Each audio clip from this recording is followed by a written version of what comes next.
there are certain complex things. Very good morning to all of you.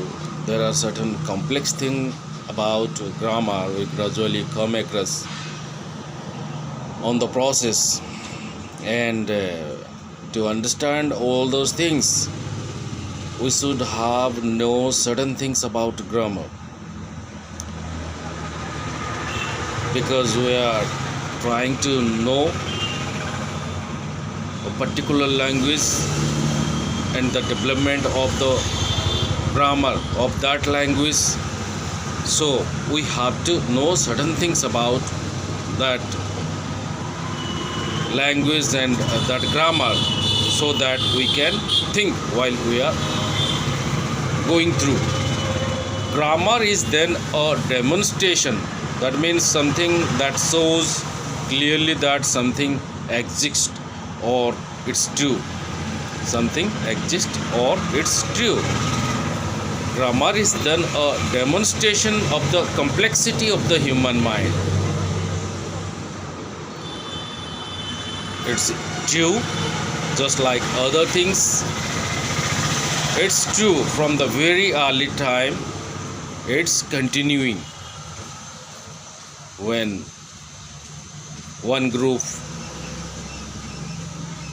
tries to talk with the other group.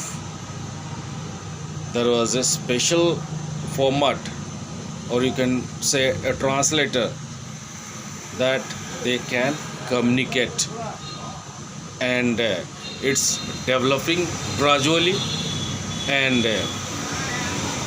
it's very essential to know their feelings, their thoughts, and we have developed a lot.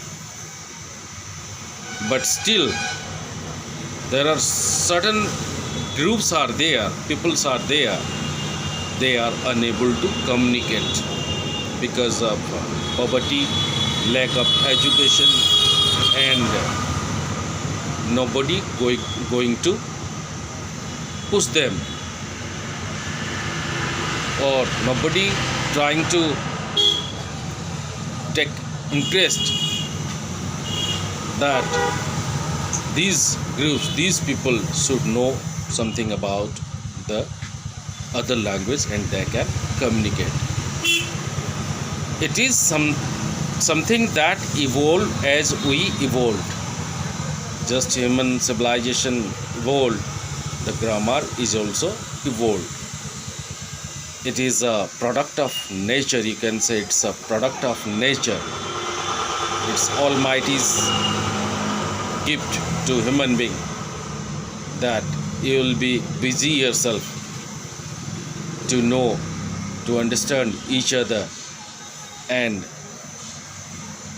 by knowing each other, by communicating, you can create something new for the betterment of this earth. It is the product of nature. It's not the product of culture. It's not our culture, because in our culture we celebrate different things, but it's nature. That is why English grammar is no better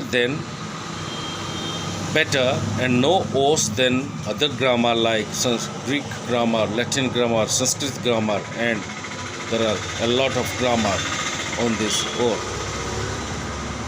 Each and every grammar has a special platform, and English grammar is, you can't say that English grammar is better one than the other grammar. It's not like that. It's a language people appreciate it. This one is the oldest language, and so many books, valuable books are there. So many thinkers, so many philosophers, they have written in English. That's why, to understand, to know more about this universe, more about this planet, more about this human's character, we have to know this language. We have to go through this language.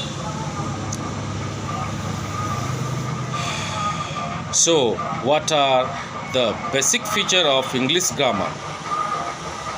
So if this is so, then what are the basic feature of the English grammar? The answer of the question, historically English grammar in the year 700, when the English, Saxons and Jutes had been in UK over 200 years, when they stayed there over 200 years, and would very shortly be using the word English to describe the language. From the very beginning, they started English to describe their thoughts and feeling. But their English was a Germanic language. We have to know their English was a Germanic language. They spoke because all the groups, when they try to communicate with each other, might be they have started English, but their English, the initial stage of the English was this is very important to understand all those things. Their English was a Germanic language. Therefore, it was an inflected, that means slightly changed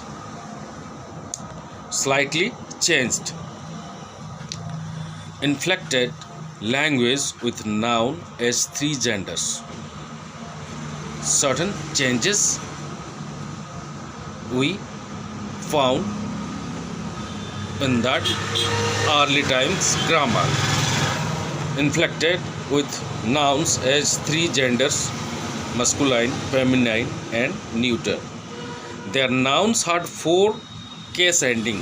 Now we have 6 case ending, but at that time these nouns had 4 case ending: nominative, accusative, dative and genitive. So we should understand what is nominative case ending, what is accusative case ending, what is dative case ending and what is genitive case ending. We have to know all those things in our next video, in our next class. Thank you very much to all of you. Thank you. Have a good day. Thank you very much.